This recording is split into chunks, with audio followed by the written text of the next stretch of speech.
İşimizden tamamı hürmetli vatandaş. Mınak değil.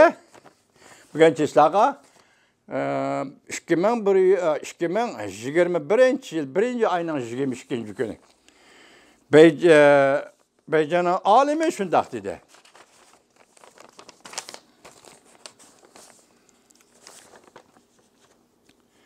Eğer ula yani Joe Biden hükümete azadır. Ya da 5'de yani küçük tekrar oldu makalı şundaki haberci mi? Avvalki hükümet emeldarlarına agişep mesela Joe Biden hükümeti Prezident Trump, Şabık Prezident Trump hükümeti agişep Şincan meselesi, Hong Kong meselesi, Cenubi Deniz meselesi ve Tayvan meselesi boyunca şulak okşaş. Prezident Trump hükümetinin emeldarları okşaş. Sabık Prezident Trump hükümetinin emeldarları okşaş.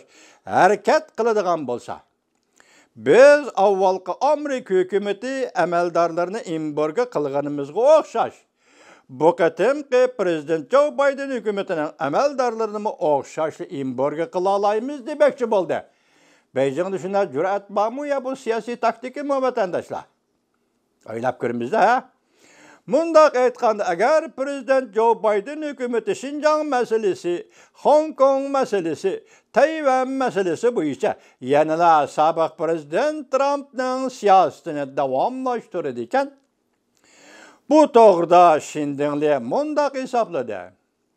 Çünkü hükümeti derhal Amerika'nın nöbetki hükümet emeldarlarını imborg yürgüzüdü. Bu şindinliğinin cüreyeti olsun gerek merkezde bundak cüret yok değil mi? Cunguğa ve Hong Kong kirişke ruhsat kılmaydı. Okşaşlı Cungu bilen soğudu kılışkım ruhsat kılmaydı. Bir yerde Cungu bilen soğudu kılışkım ruhsat kılmaydıken Cungu hükümeti devlet hükümetle hükümet oturursa ki soğuduğu kartıldı mı bunu düşünmedik. Emeldarlarının Cungu bilen soğudu kılışkım ruhsat kılmaydı dedi mi? Bunu düşünemeye kaldım keçirinler. Cungu'nun Amerika bilen tığ elişiğe küçüytemdi. İsmini aşkarlaşına kalamagan bir nefer Cungu'luk alem mundak dedi. Hazır alametlerden qaraganda meyli yeni tayinligen Maliye Ministeri Yellen bolsun. Yoki yeni tayinligen devlet iştakatı Antony Blinken qatarlıq emeldarlarının Cungu'ga karıştırış meydanı Amerika'da Prezident Joe Biden hükümetinin Cungu'ga qaratqan meydanı da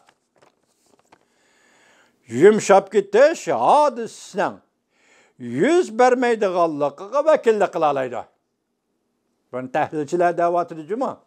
Demek Prezident Joe Biden hükümetinin Cungu siyaseti yumşap gitiş hadisi olmaydı. Çünkü yukarıdakilerini gördük aşı hareketle muşunun vekillik kılalaydı dedi.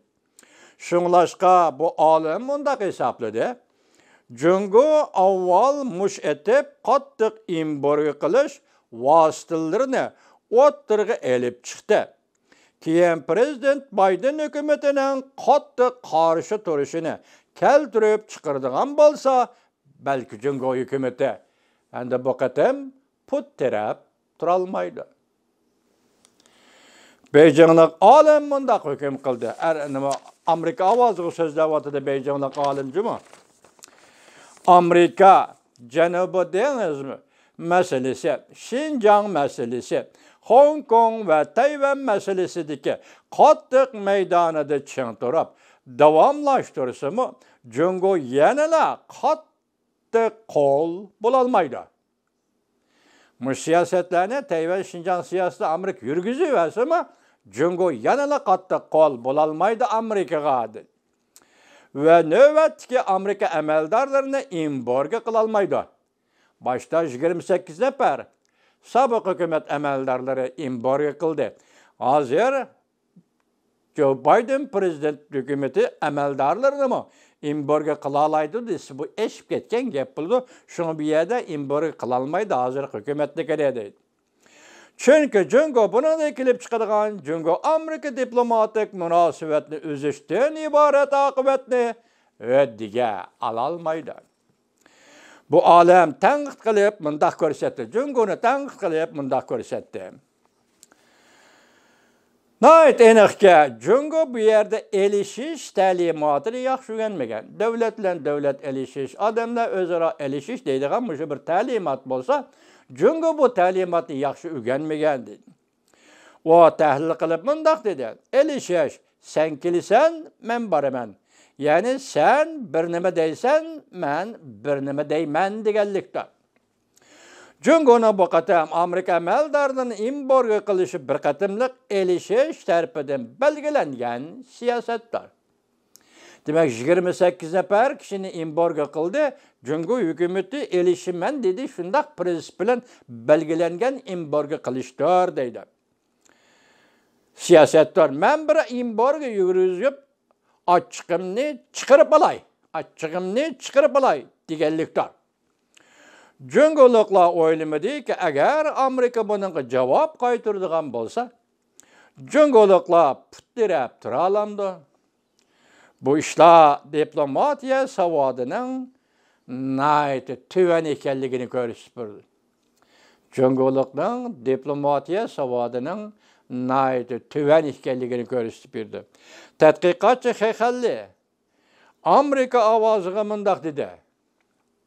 Agar Amerika Cüngo bir-birini ranjitish davomlashaveradigan bo'lsa, avval qarshi tarafning oqilona bo'lishini umid qiladigan bo'lsa, yoki oqilona bo'lish kerak Cüngo yoki oqilona bo'lish kerak Amerika, shundaq ikki taraf umid qiladigan bo'lsa, ikki davlatning munosabati ijobiy taraqqiyot bo'yicha bir qadam bosolmaydi.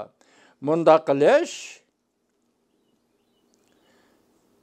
Bundaq bo'lishi intayin xatarlikdir.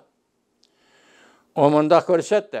Cüngoning imborga qilishini o'ttirg'i chiqarib, Amerika amaldorlarini jazolamoqchi bo'lganligi yangi saylangan prezident Joe Biden hukumati bilan Cüngo hukumatining shirin oylari oxirlashdi. Boshlanmay turib oxirlashdi. Yangi saylangan prezident Biden hükümeti bilan Cüngo hükümetining shirin oylari munosabatlar boshlanmay turibla oxirlashdi deganlikdir. Bugun leksiyamizni so'zlab bo'ldik vatandoshlar. Va'damiz bo'yicha ata sizlar bilan muhokama qilamiz. 2 kun ichidagi siyosat, ya'ni 3 kun ichidagi siyosat. Men sizlarga bir leksiya so'zlagan edim. Şu leksiyalarni qo'shib ata muhokama qilamiz.